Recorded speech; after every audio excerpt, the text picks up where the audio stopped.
Bonjour à tous, le Sonic Sensei, j'espère que vous allez bien. Les Swords ont fait une attaque sur la ruche qui est l'île de Barbe Noire avec un plan pour frapper vite et fort. Le plan a été parfaitement exécuté. Un maximum de pirates ont été rassemblés à l'aide de fruits et de compétences et à la toute fin, Garp, le héros de la marine, frappe très fortement. La mission principale est de récupérer Kobe, mais la présence de pirates très dangereux risque d'entraver cette dernière. Shiryu, Avalo Pizarro, Vasco Shot et Sun Juan Wolf sont là pour la protection de la ruche de Barbe Noire et pour se venger. Une attaque comme celle-ci peut-elle être impunie? Garp va-t-il abattre l'équipage de Barbe Noire? Va-t-il rayer la ruche de la carte? Va-t-il se faire capturer? Va-t-il perdre la vie? Comment Luffy réagirait-il en cas de décès? C'est parti pour la pré-chapitre du chapitre 1081 qui risque d'être un chapitre d'anthologie s'il reprend les événements de la ruche. J'en profite pour vous remercier pour les pouces bleus et pour les commentaires sous les vidéos. Êtes-vous prêts? Ils arrivent.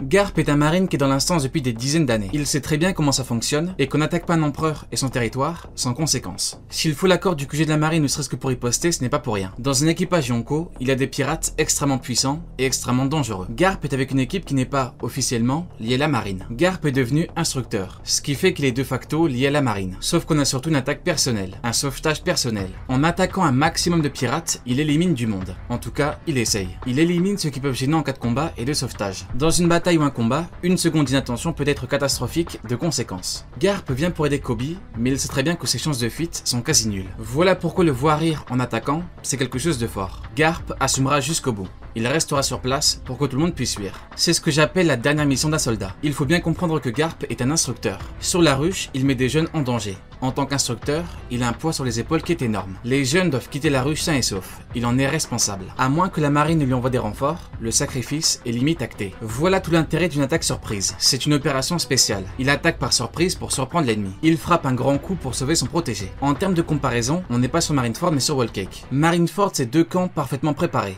Des plans ont été prévus en conséquence. L'affrontement était prévu. Sengoku affirmait que la marine pouvait perdre. Ça s'est joué à des plans, des stratégies, des problèmes de santé ou encore une trahison. Whole Cake est un sauvetage surprise avec plan, stratégie ou encore trahison. L'effet de surprise change absolument tout. Les deux camps ne sont pas prêts, ce qui change tout. Sur la ruche, il n'y a pas tous les meilleurs éléments de l'équipage de Barbe Noire. L'effet de surprise a donc très bien fonctionné. Et Perona et Kobe pré-intervention. La chance est donc un facteur important qui, pour l'instant, est plus du côté des Swords, mais est suffisant pour sauver Kobe et repartir. Pour bien comprendre la situation, il faut s'intéresser à l'équipage de Barbe Noire. Vasco Shot est un ivrogne qui a demandé à Barbe Noire s'il pouvait tuer tout le monde sur Marineford. C'est l'un des pires criminels au monde. Sun Juan Wolf est tout simplement gigantesque. Il a commis des crimes qui sont terribles. Avalo Pizarro est un homme très audacieux qui n'a pas hésité à demander s'il pouvait être capitaine. Leurs crimes sont tellement vils et cruels qu'ils ont été effacés de l'histoire. Shiryu est un homme qui n'hésite pas à éliminer. Les criminels, il les éliminait à l'appel. Il n'avait aucun remords. On parle d'un homme sans pitié. Il n'hésite pas à ôter des vies. Il est considéré comme étant plus dangereux que Magellan, l'homme poison. Garp n'attaque pas n'importe quel équipage Yonko. Il attaque des monstres, de terribles criminels, des gens qui aiment le sang, des gens qui aiment ôter des vies. Des gens que ça ne dérange pas et qui en redemandent. Quand Garp attaque, on peut voir Vasco Shot et Shiryu qui, justement, sont deux hommes qui n'hésitent pas une seconde à éliminer le camp adverse. Sur Marineford, Vasco Shot voulait éliminer le camp adverse. Shiryu était gardien-chef, donc pas du camp des criminels, et les éliminer. Garp est du camp adverse et il s'en prend à son territoire. Dans ces conditions, une fuite est quasiment impossible pour Garp. Dans l'équipage de Barbe Noire, tu peux devenir ce que tu veux et faire ce que tu veux. Avalo Pizarro, le roi déchu, est traité comme un roi et il a une couronne. Le champion de catch Burgess a été envoyé au Colisée. Il n'était pas le plus puissant, mais il a été envoyé car c'est ce qu'il aime. Vasco Shot, l'ivrogne, a eu le fou de l'alcool et il peut boire autant qu'il veut. Vasco Shot est un vicieux et Katarina Devon pourchasse les belles femmes. Avec qui est-il parti chez les Amazones? Vasco Shot et Devon. Devon a demandé le corps de bois et l'a accepté sans problème. Il donne à ses membres ce qu'ils veulent et ils peuvent devenir ce qu'ils veulent. Il met un point d'honneur à ce qu'ils puissent faire ce qu'ils veulent, donc la moindre des choses pour eux, c'est de protéger la ruche, l'île du capitaine, à la perfection. Et ils doivent venger le capitaine, donc Barbe Noire, de l'affront qu'il subit. Pizarro s'est fait réprimander quand il a fait des dégâts. Il dit à Vasco Shot de ne rien brûler, sinon le capitaine sera hors de lui. Ce qu'il faut comprendre, c'est qu'on a là un double crime. Un ennemi attaque la ruche et l'ennemi cause de gros dégâts. On a donc des hommes extrêmement dangereux, des sadiques, qui savent que le capitaine sera furieux à cause de Garp. Ils ne peuvent pas laisser cela impuni. Ils vont devoir réagir. Il faut voir l'intérêt scénaristique. Si Garp repart avec Kobe sans problème, il n'y aura rien d'intéressant, hormis une humiliation pour l'équipage de Barbe Noire, pour son île et donc pour Barbe Noire. Garp est instructeur dans la marine, donc encore une fois, il est lié à la marine. Mais il attaque son aval du QG. Il part avec un groupe non affilié, donc est-ce que tu aurais envie de déclarer un conflit pour ça? Un conflit total.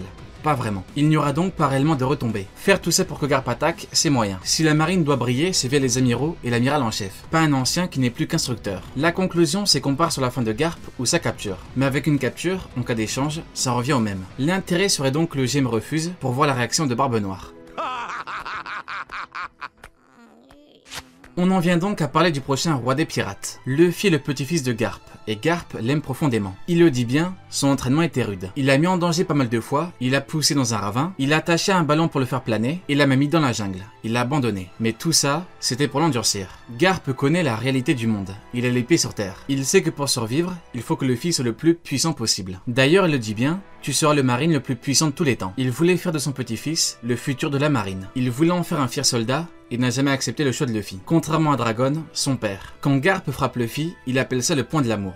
On voit à quel point il l'aime. De son côté, Luffy protège, sauve, défend, aide et venge des gens qu'il ne connaît même pas ou très peu. Il peut se plier en quatre, il peut risquer sa vie, il peut tout donner pour protéger, sauver, défendre, aider et venger. Pour sauver son frère, il a tout donné, au-delà du possible. Il a risqué sa vie au-delà du possible. Il a infiltré Impel Down, il a affronté Magellan. Il a failli perdre la vie. Il a combattu à Marineford où il y avait les trois grands pouvoirs. Il a fait face aux amiraux et a même frappé son grand-père. La mort est irréversible et il le sait. Frapper le grand-père est symbolique, que personne n'interfère. Si Garp perd la vie et que Luffy la prend, il voudrait absolument se venger. On a vu ses réactions quand Ace a perdu la vie, il a encore plus compris dans quel monde il vivait. Désormais il a accepté et veut devenir le plus puissant possible. Voudra-t-il venger Garp? Oui. Avec un seul homme, on voit où est-ce qu'on peut aller. Tout va se jouer sur la ruche. Si Garp perd la vie, les répercussions seront énormes. De base, Luffy a dit qu'il veut faire tomber tous les Yonko. Il a dit que pour être le roi des pirates, il faut qu'il les fasse tomber. Comme on l'avait vu pour Onigashima, pour Big Mom pas besoin s'il fait tomber Kaido. Mais qu'en est-il de Barbe Noire? Eh bien Barbe Noire a un statut spécial. Teach a mangé 2 fruits.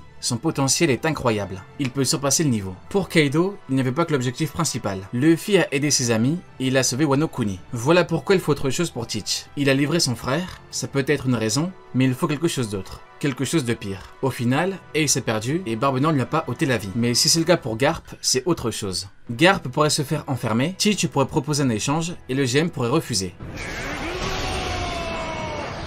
Revenons au Galaxy Impact de Garp qui est une attaque destructrice. Quand je donne beaucoup d'exemples de techniques, tout aussi destructrices, ou plus, c'est pour faire comprendre que ce qui importe, ce n'est pas la portée mais ce qu'on détruit. Avec un Kamusari, Shanks détruit Kid Killer. Avec une grosse onde de choc, Sengoku ne met pas KO Burgess. Pareil pour Stronger. Garp n'a pas de fruit, donc il doit avoir un gros haki pour compenser. Sengoku frappe avec son fruit, Garp frappe sans fruit, car il n'a pas mangé de fruits. Comment Garp peut-il avoir le niveau de Sengoku s'il n'a pas de fruit? Eh bien en ayant un ki supérieur. Barbe Blanche avait le pouvoir de détruire le monde. Il avait un très bon haki et un très bon fruit. Mais comment Roger, malade, c'est avec le malade que Newgate rivalisait, pouvait-il avoir ce niveau sans fruit? Eh bien en ayant un haki supérieur. Le haki est supérieur au fruit en fonction des individus. Ce que Kaido dit, c'est que tout en haut de la hiérarchie, le meilleur haki est supérieur au meilleur fruit. Disons que Roger Malade et Newgate ont 100 puissance. Barbe Blanche a fruit plus haki. Il cumule les deux pour avoir 100. De son côté, Roger n'a que du haki, donc son haki se doit d'être supérieur. Voilà pourquoi le haki de Roger est forcément meilleur. Prenons l'exemple de Garp et Akainu. Akainu c'est fruit plus haki. Garp ce n'est que du haki, donc forcément son haki est supérieur. Voilà pourquoi Garp Prime est le marine le plus puissant de tous les temps. Mais comme avec le temps il a un petit peu régressé, et que le manga dit que les amiraux sont supérieurs, malgré son haki, il n'a qu'au maximum le niveau amiral. Quand on dit que le haki est supérieur au fruit, c'est bien évidemment nuancé. Sinon Yamato est bien supérieur à Akainu via son haki des rois revêti. Il faut avoir un haki d'un énorme niveau. Shanks ce n'est que du haki des rois au sommet du monde, donc il surpasse tous les fruits. Est-ce que le haki des rois Yamato surpasse tous les fruits? Non. Pour en revenir au Galaxy Impact, il faut voir les dégâts sur du haut niveau. Et encore, même là c'est nuancé. Queen a fait perdre connaissance à Big Mom. S'il la met à l'eau, c'est terminé pour elle. On a tout un contexte à prendre en compte, donc il faut une démonstration en combat réel. Si Garp utilise bel et bien du haki des rois, on peut noter qu'il pourrait utiliser du haki des rois mental. Pour l'instant, il attaque pour frapper fort, pour perturber, voire distraire, le temps de l'évasion. Mais s'il reste du monde, il pourrait utiliser du haki des rois. S'il a réellement une très bonne maîtrise du haki des rois physique, alors il peut avoir une bonne maîtrise du haki des rois mental, ce qui nous permettrait d'avoir une démonstration. En parlant de démonstration, il est temps pour lui, et il est même grand temps de combattre ceux qui veulent sa peau, ou qui veulent à minima le capturer. Pour l'instant, force est de constater que sa renommée n'impressionne pas les meilleurs éléments de l'équipage. Vasco Shot et Shiloh ne sont pas impressionnés. Pire encore, Vasco Shot sourit. Teach voulait en finir avec lui et Sengoku, les deux, sur Marineford. Garp n'a jamais choqué Big Mom, sinon sa réaction aurait été différente. Kaido n'a pas combattu Roger,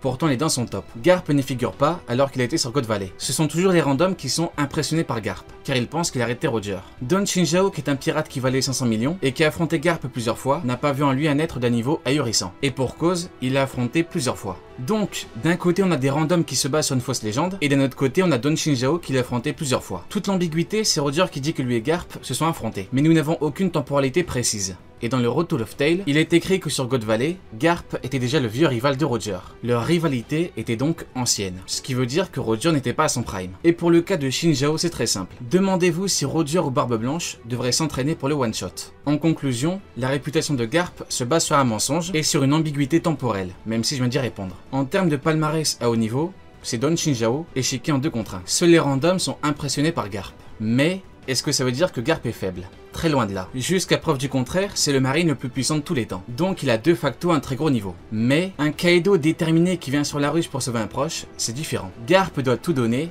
et il lui faut une excellente prestation.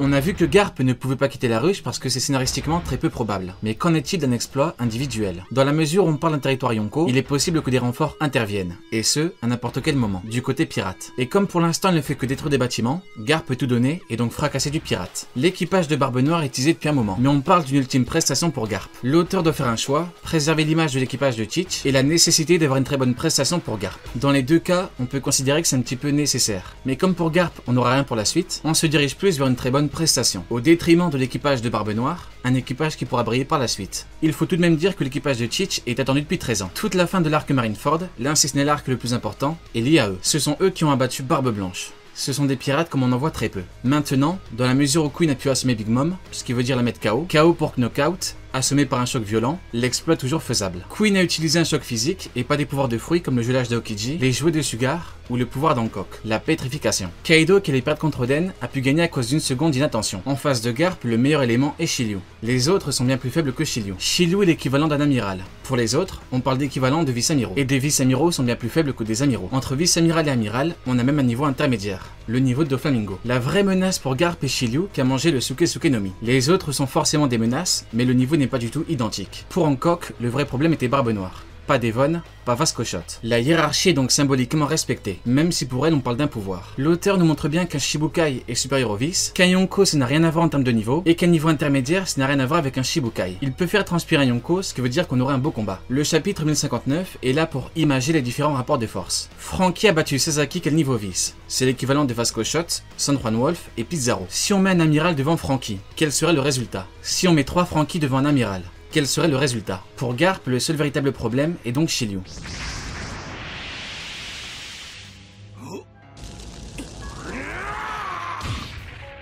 Garp est un marine torturé qui voit en Kobe l'homme qui peut faire ce que lui n'a pas pu faire. Il a voué sa vie à la marine qui est le bras du GM. À cause d'Etenrebito, il ne voulait pas devenir amiral. Mais rien qu'à travers ce choix, on voit sa complexité vis-à-vis de ses contradictions. Garp a formé Aokiji qui est devenu amiral, et qui est donc directement sous les ordres d'Etenrebito. Garp a toujours tout fait pour la marine. Il a traqué des pirates toute sa vie. Pourtant, il est au courant du côté sombre du GM. Sauver Kobe est une dernière mission qui est une mission personnelle. Mais c'est surtout la rédemption d'un homme qui n'a jamais tenté de changer les choses en profondeur. Il n'a jamais cherché à réformer, à révolutionner. Son fils et son petit-fils sont à l'opposé. Dragon veut révolutionner le monde. Son petit-fils, Luffy, fait tomber de véritables monstres, sauve des peuples et fait trembler le GM. De son côté, Garp est un combattant au service du GM et donc d'Etenrebito. Il a toujours été au service du GM et il le sait. Sa puissance, il l'a mise à leur disposition. Cette contradiction atteint son point culminant, si je puis dire, à Marineford. Garp est un marine qui veut rester dans la marine et qui ne peut se permettre de libérer Ace. Pourtant, pour Luffy, c'est différent. Il a attaqué avec des boulets, mais soyons honnêtes, quoi qu'il arrive, il a laissé partir. Même si on accepte l'excuse de l'attaque au boulet, il aurait pu l'arrêter à l'intérieur. Mais il ne l'a pas fait. Malheureusement pour lui, Ace n'a pas eu le même traitement. Quand Marco s'est envolé pour libérer Ace, Garp l'a attaqué. Il aurait pu ne rien faire et ne pas attaquer, ce qui revient à faire ce qu'il a fait sur Water 7.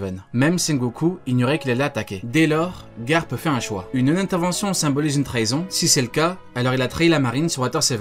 Pourtant, ça ne l'a pas dérangé. Garp n'aurait pas dû intervenir. Il n'aurait pas dû car, en intervenant, Ace n'a pas le même traitement que Luffy. Il allait se faire exécuter à 2 reprises. À 2 reprises, il ne fait rien. Il ne tente rien. Mais quand Akainu lui ôte la vie, il s'avance pour attaquer. Cette réaction montre que Garp est en colère envers Akainu, mais également envers lui-même. S'il n'a pas sauvé Ace, c'est pour ne pas trahir la marine. Mais s'il attaque Akainu, il passera de facto pour un traître. Au final, il était prêt à trahir la marine pour venger Ace, qui allait pourtant se faire exécuter à 2 reprises. Voilà entre autres en quoi Garp est un homme complexe vis-à-vis de ses contradictions. Attaquer la ruche symbolise une rédemption, celle d'un grand-père, d'un père, d'un homme qui a fait des choix qu'il regrette. Allez, Jané, tu n'auras pas regardé mes vidéos pour rien.